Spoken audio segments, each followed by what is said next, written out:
poor black girl cried when she married the old man, but her wedding night left her in shock. The bells rang softly as white petals rained onto the stone steps of a quiet countryside chapel. The small crowd clapped politely, but no one could ignore the unease in the air. Zariah, just 12 years old, stood at the edge of the steps, her white dress fluttering in the summer breeze. Her face was still, her eyes puffy from tears. A crown of wilted flowers rested awkwardly on her small head. Next to her stood Mr. Edmund Grayson, a 73-year-old recluse, dressed in a neat black suit and cap. He gently reached for her hand, but she didn't flinch, just looked away. Zariah didn't understand why this had to happen. She had grown up in poverty, her mother long gone, her father buried months ago. She'd been passed from house to house in their rural village, each one poorer and colder than the last, until one day a social worker arrived with a proposal. "There's a man who's willing to care for you. He's wealthy and alone. He says he'll provide you a future if you agree to become his ward." But what wasn't said, at least not directly, was that the arrangement would look nothing like a traditional adoption. There would be a ceremony, a dress, and paperwork she didn't understand. The day of the wedding, Zariah sat silently in a small room behind the chapel. She watched herself in the mirror, her dark skin glowing beneath the white lace. Her curls had been pinned, her lips brushed with balm. Her heart pounded, not with joy, but fear. She wanted to run. But where? She had no family, no one would take her, no money, no place to sleep. And the few who did know whispered, "At least she'll be safe, she'll eat, she'll go to school." As if those were luxuries worth her freedom. The door opened. Edmund appeared, slow and careful. "You look lovely, Zariah," he said gently. "I know this isn't how you imagined your life, but I promise I mean you no harm." She nodded silently. She didn't trust him, not yet. But she wasn't angry either. She was just lost.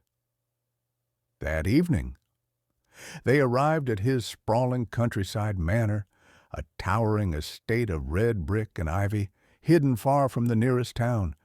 Inside, the house was filled with antique furniture, old portraits, and silence. Too much silence.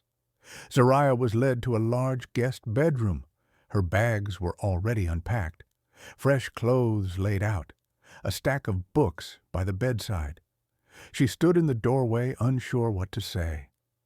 "Zariah," Edmund said softly behind her, "this is your room now. You'll sleep here. I'll be down the hall. You're not expected to do anything." She turned, eyes wide. "You don't want me to?" He shook his head. "No, child. I didn't marry you the way others think. I did it to protect you, legally, from people who'd harm you worse than this."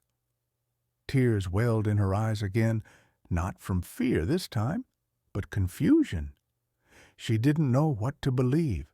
He continued, voice barely above a whisper, "But when the time comes, if you ever want to know the truth about who you really are, I'll show you." She blinked. "Truth? About me?" But he only smiled and walked away. That night, Zariah sat on her bed, staring out the window. She didn't know what tomorrow would bring, but something in the old man's eyes wasn't cruel.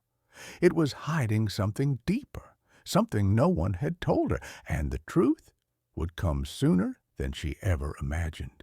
The silence of the manor was haunting.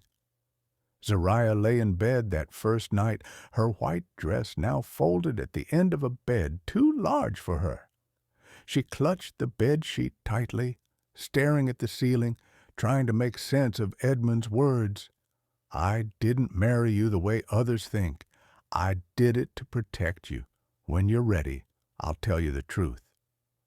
The clock ticked. The wind howled outside the window. Zariah didn't sleep. The next morning, she was awoken not by an alarm or sunlight, but by the warm aroma of cinnamon and baked apples. She tiptoed down the long hallway. Edmund stood in the kitchen wearing a plain apron, humming an old tune while flipping pancakes. He looked up and smiled. "Hungry?" Zariah hesitated. "You cook?" "For myself. Now for you too, if you'll let me." She sat quietly as he served her a warm plate. There were no servants, no maids, just the two of them in a house built for 10. As she ate, he sat across from her and unfolded a weathered manila folder. "I think it's time," he said. "I want you to see something." Inside were photographs, documents, a picture of a woman, a beautiful black woman in a nurse's uniform, holding a baby with bright eyes and soft curls. Zariah stared. "That's my mother," she whispered. "I've seen this photo in my dreams." Edmund nodded slowly. "Her name was Althea. And yes, she was your mother." Zariah's eyes welled. "You knew her?" "I loved her." The truth unraveled like a thread from an old sweater. Years ago, Edmund Grayson had served as a war medic in West Africa.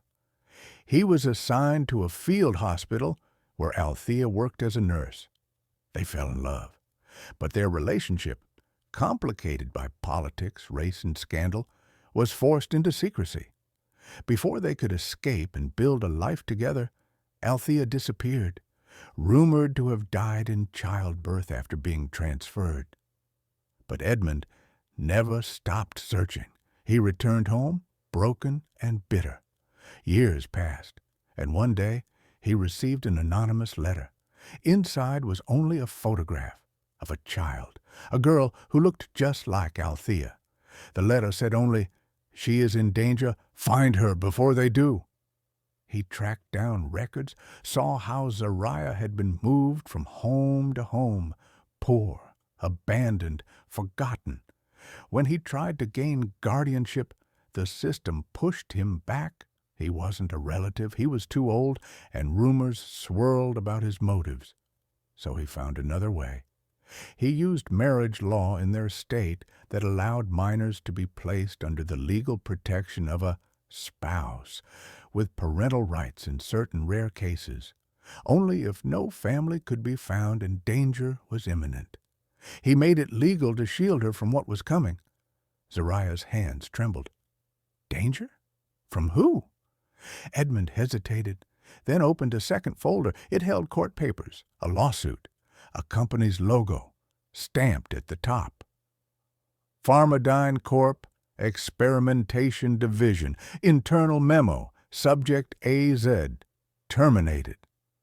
Zariah blinked in confusion. He explained, her mother, Althea, was part of a whistleblower group. She discovered the hospital was allowing illegal testing of experimental drugs on pregnant women in poor communities. She had tried to stop it, but when she got pregnant with Zariah, they marked her. Althea vanished. The testing site was shut down, but the child survived. She was handed off quietly, never officially adopted, kept in limbo by a system that wanted her untraceable, until someone slipped up, until Edmund found her. Zariah felt her heart pound in her chest. "You're saying they want me dead?" "They wanted you forgotten," Edmund said. "You're living proof. Your DNA, your existence, it could ruin them." She leaned back, breathless. "Why did you wait until now to tell me?" "Because until yesterday I didn't have the last file.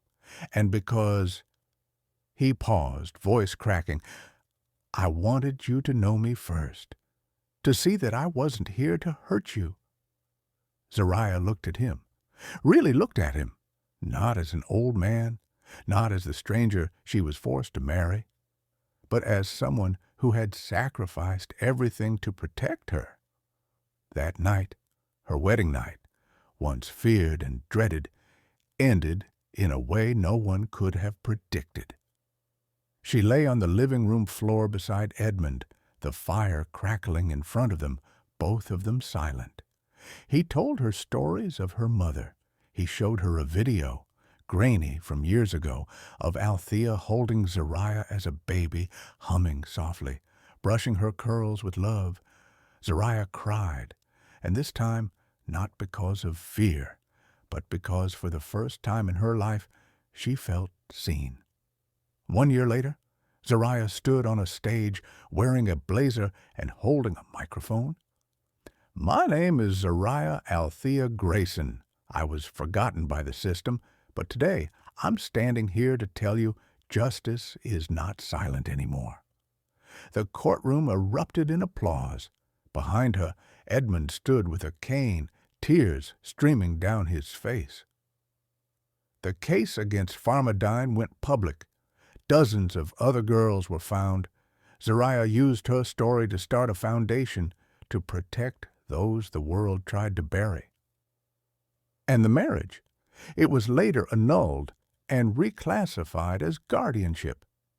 Because in the end, Edmund never wanted a wife. He just wanted a daughter. And now he had one.